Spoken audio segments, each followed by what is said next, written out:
3, 2, 1, lift off. Mis à part les planeurs, tous les avions ont un moyen de propulsion direct.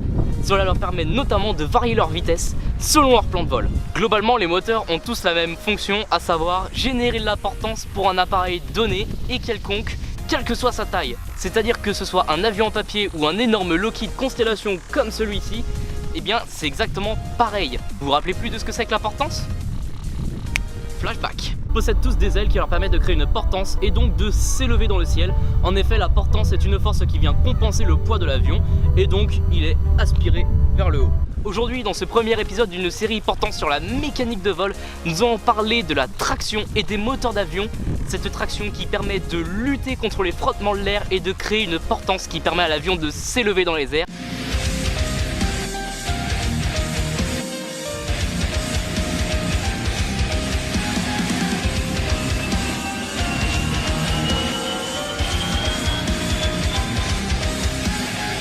Les moteurs d'avion sont comme les avions en eux-mêmes, ils sont tous différents. Les premiers moteurs de l'histoire de l'aéronautique sont les moteurs en étoile comme vous pouvez voir juste ici et leur principe de fonctionnement est somme toute assez simple.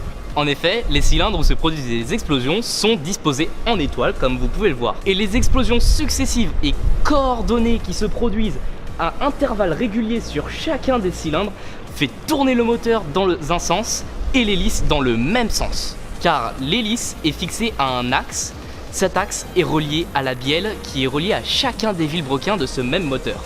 L'hélice est le moyen de créer la traction pour l'avion. En effet, sa forme bombée, sur laquelle on reviendra au prochain épisode, crée une aspiration d'air d'un côté et une éjection d'air de l'autre. Ce qui produit en fait le fait que l'avion avance, c'est le principe action-réaction énoncé par Isaac Newton il y a de cela quelques siècles déjà. Et c'est ainsi que les moteurs rotatifs, comme tous les autres moteurs d'avion qui suivront par la suite, créent la traction. Il existe un autre type de moteur à hélice, les moteurs en cylindre en V, qui fonctionnent exactement comme les moteurs de vos voitures. Le principe de ce moteur est très simple, ce sont des cylindres qui font bouger des vilebrequins et qui font tourner un arbre sur lequel est fixée une hélice dont le principe a déjà été explicité tout à l'heure. Ces moteurs ont l'avantage d'être beaucoup plus puissants que leurs confrères moteurs étoiles, mais ils sont quand même un tout petit peu plus lourds, mais le rapport puissance est toujours là. C'est ainsi que lors de l'entre-deux-guerres et lors de la Seconde Guerre mondiale, tous les avions s'équipent de moteurs en V, car beaucoup plus puissants et donc pouvant aller à des vitesses beaucoup plus grandes. Au milieu de la Seconde Guerre mondiale, les Allemands inventent le moteur à réaction, moteur qui accentue encore plus le principe action-réaction. Ce moteur a un avantage énorme sur le moteur à hélice, c'est la vitesse. On peut aisément dépasser les 700 à 800 km/h avec celui-ci et le moteur à hélice devient très vite un moteur arriéré. En effet, les moteurs à hélice avaient un très gros problème et toujours ont un gros problème, c'est l'hélice en elle-même. On ne peut dépasser les 700 km/h car des problèmes d'écoulement arrivent au bout des hélices, ce qui fait qu'il y a des pertes de puissance. Le moteur à réaction fonctionne ainsi, de l'air est aspiré à l'avant par la soufflante qui est composée par plein de petites hélices appelées ailettes. L'air ainsi rentré par la soufflante est compressé par effet Venturi et donc accéléré. En effet, l'effet Venturi se caractérise par le fait que le conduit se rétrécit et donc l'air est encore plus accéléré de manière naturelle. Ensuite, cet air rentre dans la chambre de combustion où il est mélangé avec du kérosène. Ainsi, le mélange s'enflamme, devient de plus en plus volumineux et donc le fait que ce mélange soit volumineux lui donne plus de pression et donc encore plus envie de sortir du moteur. Ainsi, le moteur se rétrécit de plus en plus comme vous pouvez le voir jusqu'à une tuyère.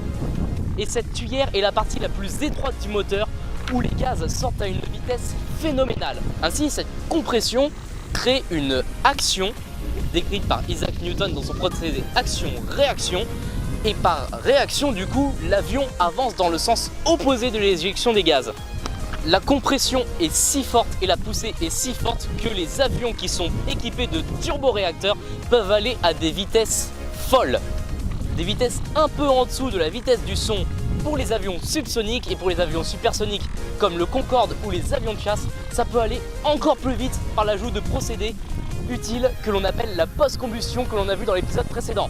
Si vous vous rappelez pas, vous voyez l'avion qui crache des flammes. Voilà. À l'intérieur de la chambre de combustion, il y a aussi des petites ailettes à l'image de la soufflante qui tournent elles aussi. Elles sont fixées au même arbre que la soufflante et donc l'air qui transite par la chambre de combustion fait tourner la soufflante. Ainsi, c'est un cycle. Le moteur s'auto-alimente lui-même à part en kérosène, évidemment. Il existe des variantes du turboréacteur comme l'open rotor ou le turbopropulseur que l'on va voir tout de suite. Il existe aussi une variante du turboréacteur qui est le turbopropulseur qui fonctionne avec des hélices comme on peut l'observer sur ce Pilatus de l'armée de l'air française. Vous pouvez voir ici une entrée d'air vraiment très peu visible qui permet de convoyer l'air à l'intérieur du moteur. Cet air est aspiré par une soufflante que l'on ne peut voir et qui est cachée à l'intérieur du carter. Cette soufflante attire ensuite l'air dans une chambre de combustion. Et donc du coup dans cette chambre de combustion, tout comme dans le principe du turboréacteur, l'air est mélangé au kérosène, s'enflamme et ensuite ressort par les prises d'échappement. Mais alors vous allez me dire, à quoi sert l'air accéléré ? Eh bien cet air accéléré sert à faire tourner l'hélice, car l'hélice est fixée sur un arbre, ce même arbre qui lui est fixé aux hélices internes du turbocompresseur. Ces turbopropulseurs sont majoritairement utilisés par des avions qui n'ont pas besoin d'avoir des vitesses assez grandes, comme les avions de reconnaissance militaire en mer, les avions d'entraînement ou alors les avions de transport comme le Transal ou l'Airbus A400M. Les avions civils dans ce domaine ne sont pas en reste. En effet, toute la famille des avions européens ATR est équipée de turbopropulseurs. Les turboréacteurs et turbopropulseurs comprennent des pièces qui peuvent entraver le flux d'air et ainsi amoindrir les capacités du moteur. C'est par ce constat qu'a été créé le statoréacteur, le réacteur le plus simple qui existe. En fait, c'est très simple, l'air rentre à l'intérieur et s'enflamme directement au contact du carburant qui est distribué par des injecteurs sous une forme de douche de carburant. Mais sauf que pour que le kérosène s'enflamme directement, il y a déjà un prérequis, c'est que l'avion doit déjà être au-delà de Mach 1, une vitesse où l'air va assez vite pour enflammer le carburant de lui-même. Ainsi, la difficulté de mise en place de ce système fait que très peu d'avions s'en sont servis et ce sont souvent des avions expérimentaux, le premier en la matière est le Griffon 2 piloté par André Turca. André Turca qui d'ailleurs fut le pilote d'essai du Concorde en 1969. Et sauf que d'autres objets volants utilisaient le principe du statoréacteur avant le Griffon 2, mais sauf que ce n'étaient pas des avions à part entière. C'était des avions qui étaient largués depuis un avion porteur. Ces avions étaient les tuyères thermopropulsives de Leduc. D'autres avions sont encore à l'étude sur l'utilisation des statoréacteurs comme le X-43A Screamjet, un avion qui a su dépasser les Mach 9 en étant largué depuis un avion porteur, le Pulse 8. Cela fait de cet avion l'avion le plus rapide du monde jamais construit, malgré le fait que c'était un drone, il n'était pas piloté. Ce mode de propulsion est aussi utilisé sur les missiles RR embarqués sur les avions, mais sauf que comme j'ai pu vous l'expliquer précédemment, ce mécanisme de statoréacteur est très compliqué à mettre en place sur des avions de ligne ou de chasse. Les moteurs électriques sont les moteurs les plus simples en aéronautique comme partout ailleurs. Comment ça, c'est pas un avion électrique ?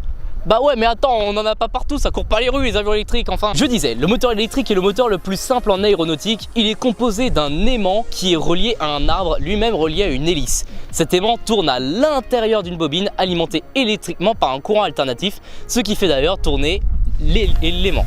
Et donc qui fait tourner l'hélice qui brasse de l'air. Et donc cet air est aspiré d'un côté pour être chassé de l'autre. Ainsi, l'avion est propulsé. L'utilisation de ces moteurs électriques est encore marginale et à des fins expérimentales à ce jour, mais beaucoup d'experts, compagnies aériennes et autres constructeurs aéronautiques s'accordent sur le fait que l'électrique est l'avenir de l'aéronautique. Nous pouvons alors nous poser la question subsidiaire, est-ce que le tout électrique est l'avenir de l'aéronautique? J'ai envie de dire, affaire à suivre. Bon, et bien c'est la fin de cette vidéo, j'espère que vous l'aurez aimé. Alors vous pouvez vous abonner à ma chaîne YouTube, mettez un like, commentez et partagez cette vidéo. Alors merci beaucoup à Nabil Derek von Perchman, mon Perchman, et au musée de l'air et de l'espace de m'avoir permis de tourner en ce lieu exceptionnel que sont les réserves de Duny. Réserves qui sont ouvertes qu'une seule fois par an et qui abritent tous les avions qui ne sont pas exposés actuellement au musée de l'air et de l'espace ou alors qui sont actuellement en restauration. Merci beaucoup à eux, gros big up. Surtout si vous avez envie de vous documenter, de voir mes sources ou alors d'accéder au site du musée de l'air et de l'espace, tout est en description. Je n'ai qu'une chose à vous dire, à la prochaine.